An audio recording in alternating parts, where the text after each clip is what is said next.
जो ऑर्गेनिक की एनसीईआरटी नहीं कर रहा वो सच में बहुत बड़ी गलती कर रहा है। वो और आप कितना समझोगे यार, एग्जाम में उतना टाइम ही नहीं है कि आप समझ के कर सको। करना मैंने खुद जिस ने 3 बार मॉड्यूल किया हुआ आ है। सके तो, क्योंकि क्योंकि जब क्वेश्चन आना होगा नीट में तो सबसे पहले तो एनसीईआरटी से ही हेलो आएगा। Everyone, my my name is Uttam Sharma and I improved my rank from 95,000 to 4,000 in just a year.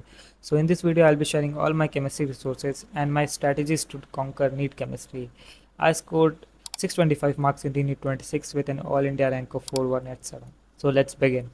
सो इस वीडियो को मैं मेनली 3 पार्ट में डिवाइड करूँगा, section wise in physical, organic and inorganic chemistry.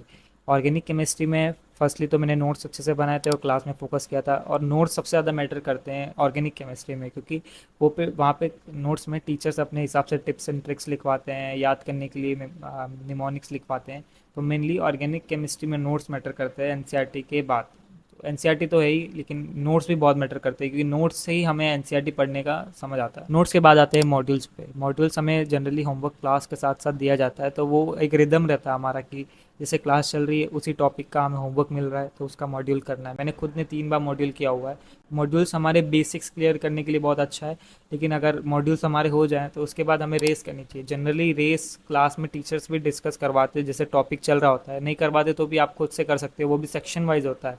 तो रेस में अच्छे क्वेश्चन से मॉड्यूल करो, उसके बाद रेस करना चाहिए। तो मैं बात करूँ एनसीईआरटी की, तो कुछ कुछ टीचर्स क्लास के साथ ही एनसीईआरटी पढ़ने को बोलते हैं, वो खुद मार्क भी करवाते हैं। हमारे टीचर्स ने हमको करवाई थी कि ये जब वो पढ़ाते थे तो ये सेक्शन वाइज ये टॉपिक यहाँ से पढ़ लेना क्लास के बाद। सो अगर नहीं भी करा है तो आप खुद से भी पढ़ सकते हो, लेकिन पढ़ना ज़रूरी है। उस लेवल पे हमारी अंडरस्टैंडिंग मैक्सिमम होती है जब वो टॉपिक क्लास में चल रहा होता है। तो जब टॉपिक क्लास में चले तभी उसको एनसीईआरटी से पढ़ के ख़त्म करो। उसमें इंटेक्स क्वेश्चन करो, बैक एक्सरसाइज भी अगर आपको टाइम मिले तो करो, पर थ्योरी ऑर्गेनिक में पढ़ना बहुत ज़रूरी है।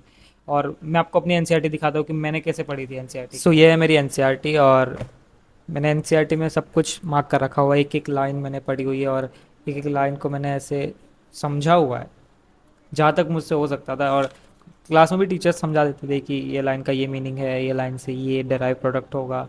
और कुछ कुछ चीज़ें रिएक्शन में नहीं लिखी होती, लेकिन लैंग्वेज में लिखी होती है, तो वो भी क्लास में टीचर्स बता दे, तो वो भी मैंने मार्क करके साइड में उसका लिखा हुआ है ताकि आ सके। तो क्योंकि जब क्वेश्चन आना होगा नीट में तो सबसे पहले तो एनसीईआरटी से ही आएगा। बाकी सब चीज़ें तो ठीक है, कंसेप्ट वगैरह, पर अगर आना होगा तो सबसे पहले एनसीईआरटी से ही आएगा। सो मेरी एनसीईआरटी ऐसी थी, उसमें मैंने सब कुछ मार्क हाईलाइट कर रखा था। मैं आपको दिखाता भी हूँ और कि कैसे किया था। सो ये है मेरी एनसीईआरटी, और मार्क तो मैं सब भी करता था वैसे तो, जो जो अच्छा लगता था, लेकिन जो जो ट्रिक्स टिप्स और ऐसे ऐसे पॉइंट्स है जो बहुत इंपॉर्टेंट है उसको मैं पूरा साइड में भी लिख लेता था, मार्क भी कर लेता था। और ये चीज़ मुझे बहुत हेल्प भी करती थी। जैसे ये देखो, ये पॉइंट्स हैं और इसमें तो मैंने सब कुछ ही मार्क कर रखा हुआ है। तो ऐसे है कि ये अच्छे पॉइंट्स है जो जनरली क्लास में भी कभी कभी टीचर्स नहीं बताते, और बताते तो अच्छा है। तो ये भी मैंने मार्क किया हुआ था। ऑर्गेनिक की एनसीईआरटी तो बहुत इंपॉर्टेंट है ही, और नीट के पहले कम से कम 10 बार तो हो जाना चाहिए। जो ऑर्गेनिक की एनसीईआरटी नहीं कर रहा वो सच में बहुत बड़ी गलती कर रहा है। और क्वेश्चन प्रैक्टिस में अलग से बात करें, ये सब मॉड्यूल्स रेस के अलावा तो आप और भी मॉड्यूल्स कर सकते हो एलन के, किसी भी कोचिंग के जिसमें अच्छे लेवल के क्वेश्चन हो। एलन में मैं एक्स्ट्रा एज सप्लीमेंट, ये दोनों बुक्स मुझे अच्छी लगती थी क्योंकि इसमें अच्छे लेवल के क्वेश्चन थे।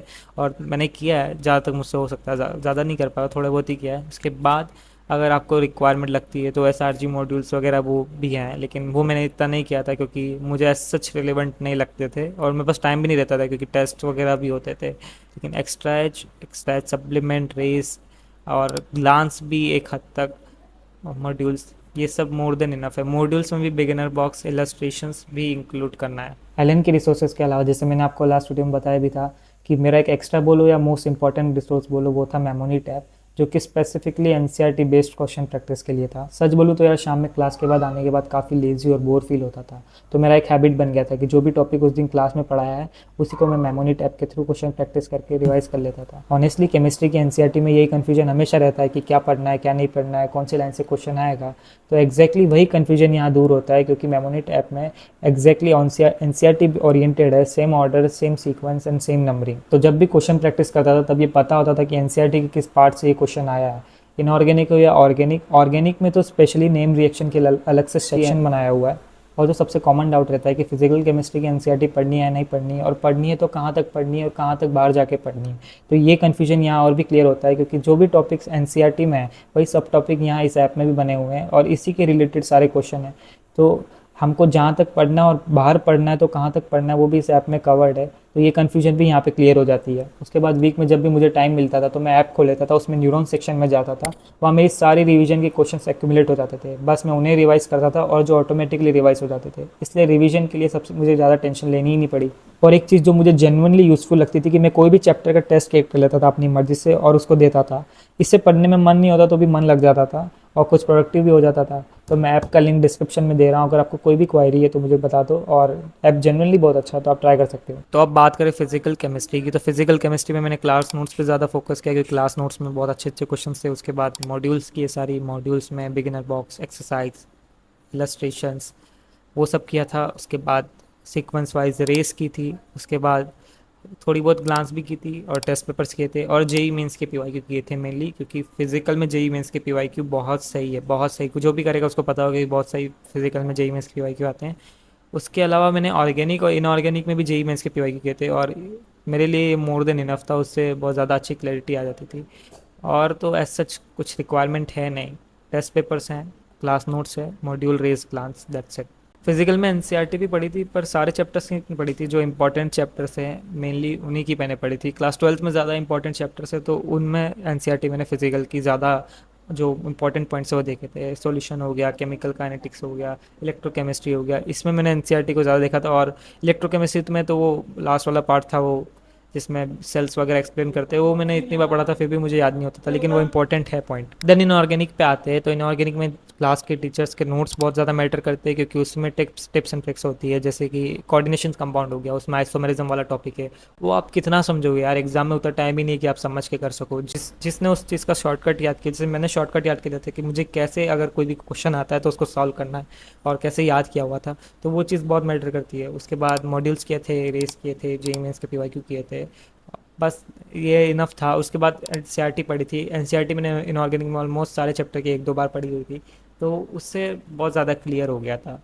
बाकी आप में से बहुत से लोग मुझे अपने केमिस्ट्री के टीचर्स के नाम पूछ रहे थे, तो मैंने ऑर्गेनिक पढ़ी थी चेतन गौर सर से, फिजिकल पढ़ी थी दर्पण गंगवाल सर से, और इनऑर्गेनिक पढ़ी थी विनीत गोयल सर से। ये टीचर से पढ़ी थी और ये टीचर्स मोर देन इनफ है, मुझे तो सही लगता है एकदम। और मेरी केमिस्ट्री को स्ट्रॉन्ग बनाने में सबसे बड़ा पार्ट प्ले किया है टेस्ट पेपर्स ने, क्योंकि मैंने इतने सारे टेस्ट दिए थे कि मेरी पूरी वैरायटी क्लियर हो गई थी। उसमें इतने सारे क्वेश्चन लगा लिए थे तो मुझे और इजी लगता था। फिर नेक्स्ट पेपर में जब उसी वैरायटी के क्वेश्चन आते थे तो मेरी वैरायटी देखी हुई होती।